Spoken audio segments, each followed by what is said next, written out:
When Benjamin Franklin exited the Constitutional Convention, he was asked by a woman, "Sir, what have you given us?" His immediate response was, "A republic, ma'am, if you can keep it." Yet most Americans today have been persuaded that our nation's governmental system is a democracy and not a republic. The difference between these two is essential in understanding Americanism and the American system. Before we discuss political systems, however, it's helpful to address the confusion that has been spread about the political spectrum. Many have been led to believe that the political spectrum places groups such as communists on the far left, fascists or dictators on the far right, and political moderates or centrists in the middle. However, a more accurate political spectrum will show government having zero power on the far right to having 100% power on the far left. At the extreme right, there is no government. The extreme left features total government under such labels as communism, socialism, Nazism, fascism, princes, potentates, dictators, kings, any form of total government.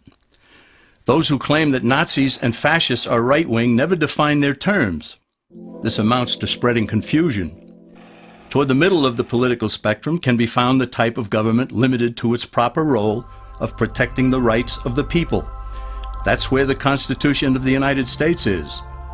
Those who advocate such a form of government are really constitutional moderates. So let's analyze the basic forms of government. They are monarchy or dictatorship ruled by one, oligarchy ruled by a few, democracy ruled by a majority, republic ruled by law, and anarchy, which is ruled by no one. In discussing these five, we'll see that they can be narrowed down to even fewer. Looking first at monarchy or dictatorship, this form of government doesn't really exist in the practical sense. It's always a group that puts one of its members up front. A king has his council of nobles or earls, and every dictator has his bureaucrats or commissars, the men behind the scenes. This isn't ruled by one, even though one person may be the visible leader. It's ruled by a group. So let's eliminate monarchy, dictatorship, because it never truly exists. Oligarchy, which is ruled by a group, is the most common form of government in all history. And it is the most common form of government today. Most of the nations of the world are ruled by a powerful few, and therefore oligarchy remains. At the other end, we find anarchy, which means without government. Some people have looked over history and found that many of its worst crimes were committed by governments, so they decided that having no government might be a good idea. But this is a mistake, because as the ancient Greeks stated, without law there can be no freedom. Our founding fathers agreed and held that some amount of government is a necessary force in any civilized, orderly society. In a state of anarchy, however, everyone has to guard life, liberty, and property, and the lives of family members. Everyone must be armed, and movement is severely restricted because one's property has to be protected at all times. Civilized people have always hired someone to do the guarding, a sheriff, a police force, or some branch of government. Once law enforcement was in place, the people were freer. They could leave their property, work in the fields, and so on. In short, the proper amount of government makes everyone freer. There are some who advocate anarchy, however, not because they want no government, but because they don't like what they have. They use anarchy as a tool for revolutionary change. The condition of anarchy is very much like a vacuum where something rushes in to fill it. These calculating anarchists work to break down the existing government with rioting, killing, looting, and terrorism. Tragically, the people living in such chaos often go to those best able to put an end to it and beg them to take over and restore order. And who is best able to put an end to the chaos? The very people who started it. The anarchists who created the problem then create a government run by them, an oligarchy, where they have total power. This is exactly what happened in Russia that led to Lenin taking total power, and in Germany where Hitler's brown shirts created the chaos that brought him to power. But anarchy isn't a stable form of government. It's a quick transition from something that exists to something desired by the power-hungry. It's a temporary condition, and because it isn't permanent, we eliminate it as well.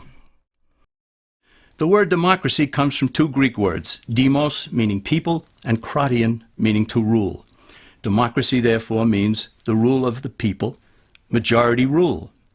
This, of course, sounds good, but suppose the majority decides to take away one's home, or business, or children.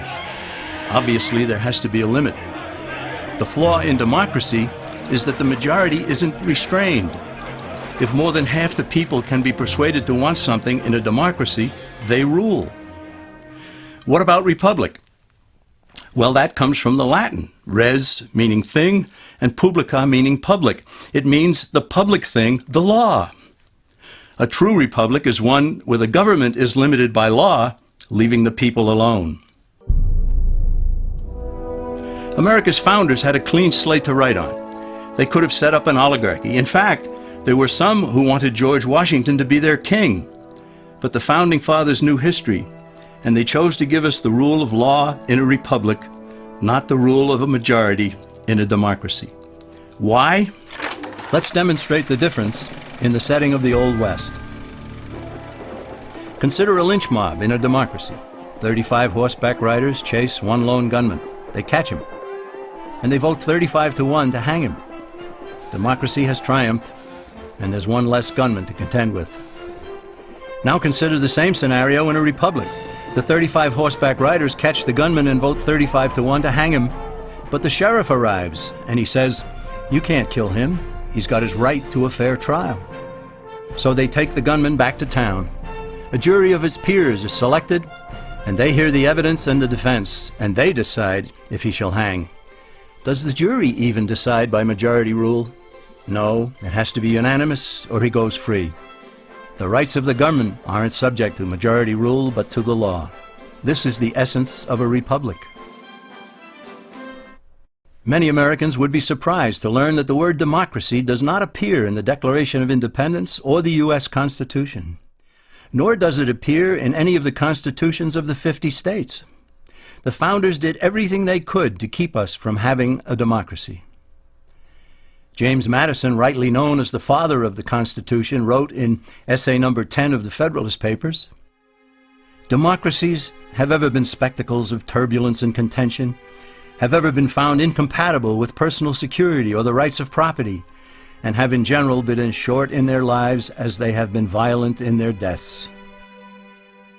Alexander Hamilton agreed, and he stated, "We are a republican government. Real liberty is never found in despotism or in the extremes of democracy."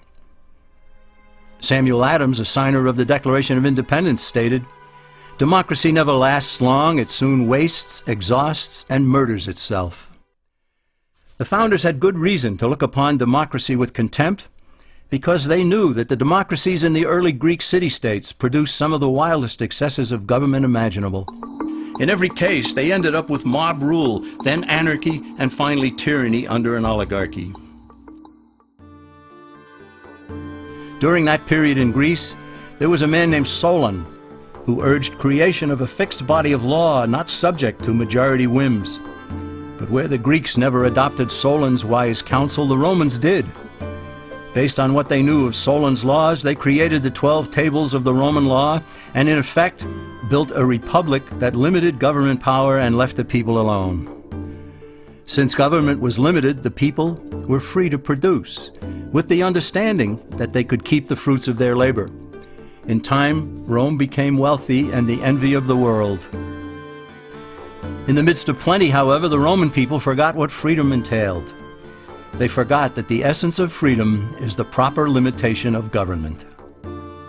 When government power grows, people freedom recedes. Once the Romans dropped their guard, power-seeking politicians began to exceed the powers granted them in the Roman Constitution. Some learned that they could elect politicians who would use government power to take property from some and give it to others.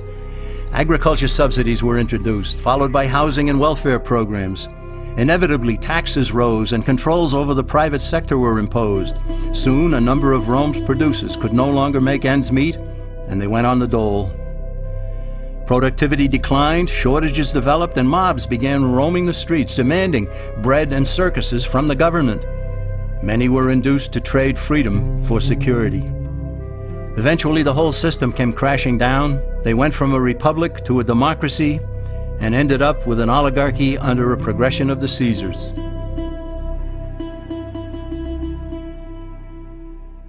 Thus, democracy itself is not a stable form of government. Instead, it is the gradual transition from limited government to the unlimited rule of an oligarchy. Knowing this, we as Americans are ultimately left with only two choices. We can keep our republic, as Franklin put it, or we will inevitably end up with an oligarchy, a tyranny of the elite.